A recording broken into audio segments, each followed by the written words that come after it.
A puff away. He used the principles of the program to stop using nicotine before he ever heard of Nicotine Anonymous.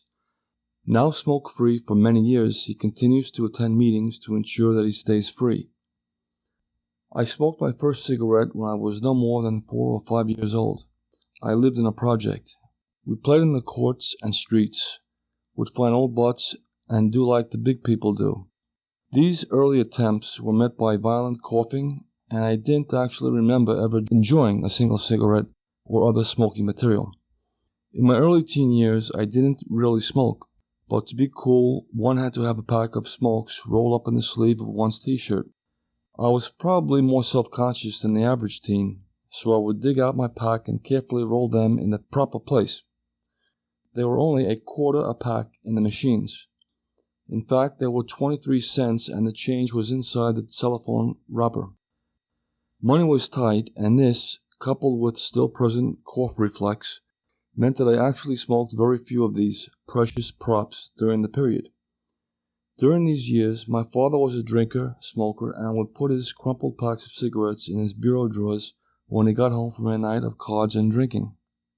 These packs provided an auxiliary supply of smokes, but the packs were not available for rolling up in the shirt sleeve, as they were all crumpled up.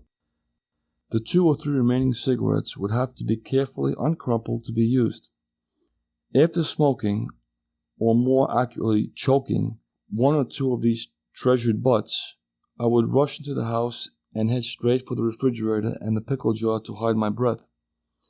Dad had a special idea of how to stop us from any bad habit. More of the same. You think you want to smoke, huh? Well, then, let's see you do it. With this, he would provide a pack of cigarettes and light and make me puff on a chain of them until I got sick. I never forgot his yelling and the fear I felt that he would become violent. It never had any effect on my smoking and choking career. In my high school years, I was involved in the band and smoked little. In 1958, at 17 years of age, I graduated high school and 4 days later joined the Navy. This marks the beginning of my life as a smoker. The company commander was a smoker and would light the smoking lamp, an old Navy term left over from the days of wooden ships and iron men, every so often during work details. I would take a break along with the smokers until one day the company commander noticed I was not smoking. He yelled at me to either smoke or get back to work. What a choice. The next day I bought a pack of mild cigarettes I could and vowed not to cough in front of my peers. It was tough, but I did okay until someone noticed that I was not inhaling. I was not tutored in the proper technique. I coughed, practiced, and became a smoker. By the time I re-enlisted 3.5 years later, I was smoking 3.5 packs of cigarettes a day.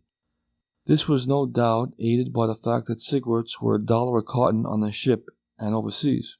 But I expect that I would have arrived at this point no matter where I received my training. At this point, I first attempted to quit using various methods. I quit buying them. This lasted only a short while. Most smokers are sympathetic of a fellow smoker who is temporarily out of butts.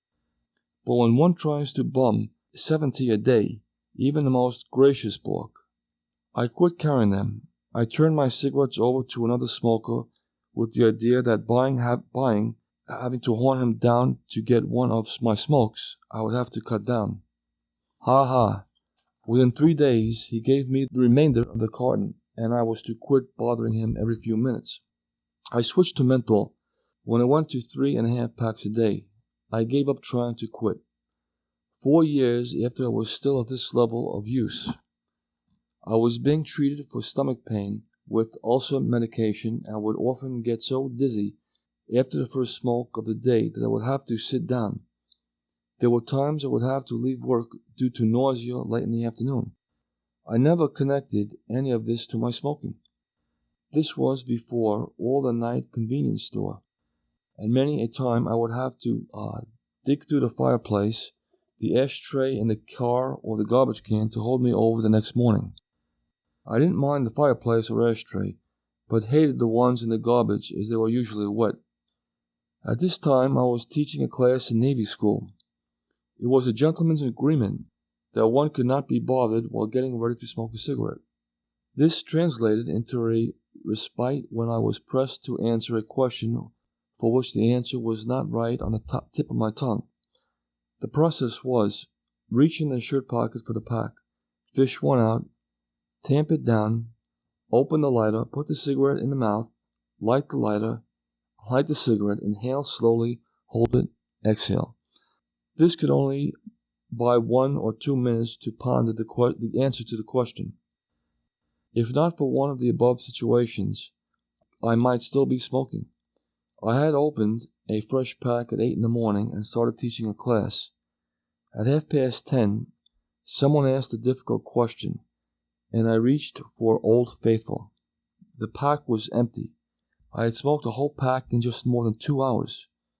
This was a real turning point and proved to be the last cigarette I smoked. The package was not even wrinkled. It looked brand new, but it was empty. I realized that I did not want the cigarette I was reaching for and could not have wanted the 20 that I had somehow smoked in the previous 2.5 hours. I threw the empty pack away and didn't buy another. I would like to say that was the end of my smoking, but this is not the case.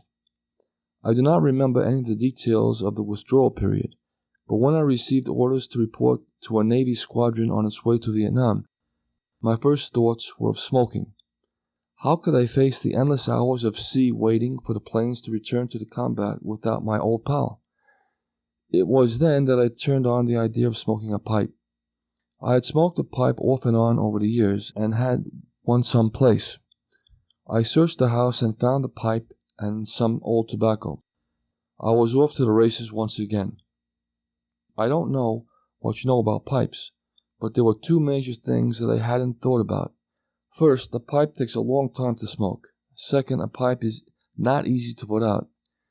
These issues were to cause me to rethink the whole idea of pipe smoking. I worked on the flight deck close to a lot of aircraft. These aircraft were loaded with bombs, rockets, and various forms of fuel. My addiction to nicotine led to the time I was smoking my pipe and was called to the flight deck. I put the pipe in my pocket and ran up on deck. As I ran for the airplane, where I was needed, the lit pipe fell out of my pocket and bounced down the deck, sweeping sparks as it heeled for a propeller plane full of high-octane aviation fuel. I chased it and caught it just before it reached a small fuel spill. The results could have been disastrous. Nobody seemed aware of how close I was to causing a major fire. I, however, rethought the use of this nicotine delivery system. That was the last of my pipe smoking days, but once again not of my smoking. I discovered cigars. I almost thought of cigar smoking as something rich old man never really did get it thought. As my need for a new nicotine delivery system aroused, I bought a box of 50. Once again, they were cheap on board the ship. I expected the box to last for a month or so. Wrong. I started inhaling them, just as I did the pipe. It went to 8 to 10 cigars a day. Some time later, I was stationed at the U.S. submarine facility in Scotland, and hit upon the idea of cutting down on the number of cigars I was smoking. Unmindful of my earlier attempts to cut down on cigarettes, I devised a crafty plan. I would only smoke congratulatory cigars. The hole in this scheme would be immediately apparent to anyone who has served time aboard a Navy ship, particularly in the chef's mess. You see, here is a community of several hundred men who are in age and inclination to father children at an alarming rate. This plus promotions on a monthly basis provides an endless supply of congratulatory cigars. Couple this with the fact that most men do not really smoke cigars, and you have paradise for the likes of a nicotine addict like me. Throughout the chef's mess, drawers are always brimming with the remains of the last round of said cigars, available to anyone who wants them. Hence, I was able to smoke the required 8 to 10 cigarettes per day, while keeping my commitment to smoke only those offered me in a congratulatory way. During this period, part of my job as the Human Resources Management Specialist was to conceal sailors with alcohol and other drug problems, and provide some sort of treatment for them in this isolated area. With this in mind, I began attending open 12-step meetings with the goal of developing resources for referral. This was about 1975-76. Listening to the stories of these individuals, I realized that this program had something wonderful for those who needed it. The smoke at these meetings was so high that my eyes burned for several hours after attending them. I realized I could use parts of this simple program to help me stop smoking. When I stopped, I remember using the Serenity Prayer and the concepts of powerlessness and turned it over with my other daily problems. But to problems, I do not remember the withdrawal process, but to remember some of the specific things I did to aid me in this successful attempt to finally quit smoking. I stayed away from tobacco candy shops, where I used to stop on my way back from meetings to buy a pack of cigars. I did not allow smoking in my office aboard the ship. I sat in the back of the room near the door at meetings and went outside for some fresh air when it got too bad. While I don't recommend this, I chewed on wooden coffee stir sticks. When I retired from the Navy, I was given a box of 5,000 as a gag gift. I found some other people who did not smoke to confirm that not everyone smoked, and it was okay to smoke. I would be over 10 years before I would be able to say that I had been addicted to a drug and was indeed fortunate to remain drug-free. In July of 1990, I attended my first Nicotine Anonymous meeting. It was a brand new group and full of newcomers who had no concept of what a 12-step program was all about. In spite of this, many accepted the notion that if they had a desire to remain nicotine-free and would keep coming back, they would get sober. In this group, I had been able to put a label on things I did not become and stay nicotine-free. Most of all, I realized that I am just one puff away from some 3.5 packs of cigars a day. At one point, I was thinking that I would stop attending meetings because, after all, it had been over 14 years since my last smoke. Good old higher power intervened and had a friend drop by for a visit. She told me that she had been smoke-free for over 10 years. She started a new job, was a bit nervous, went into the staff lounge, saw one of her peers take out a pack, and the spur of the moment said, "Can I have one of those?" She is up to a pack a day and climbing. I have so enjoyed the benefits of being smoke-free that I do not want to suffer the same fate, so I choose to continue to attend my insecure policy, Nicotine Anonymous.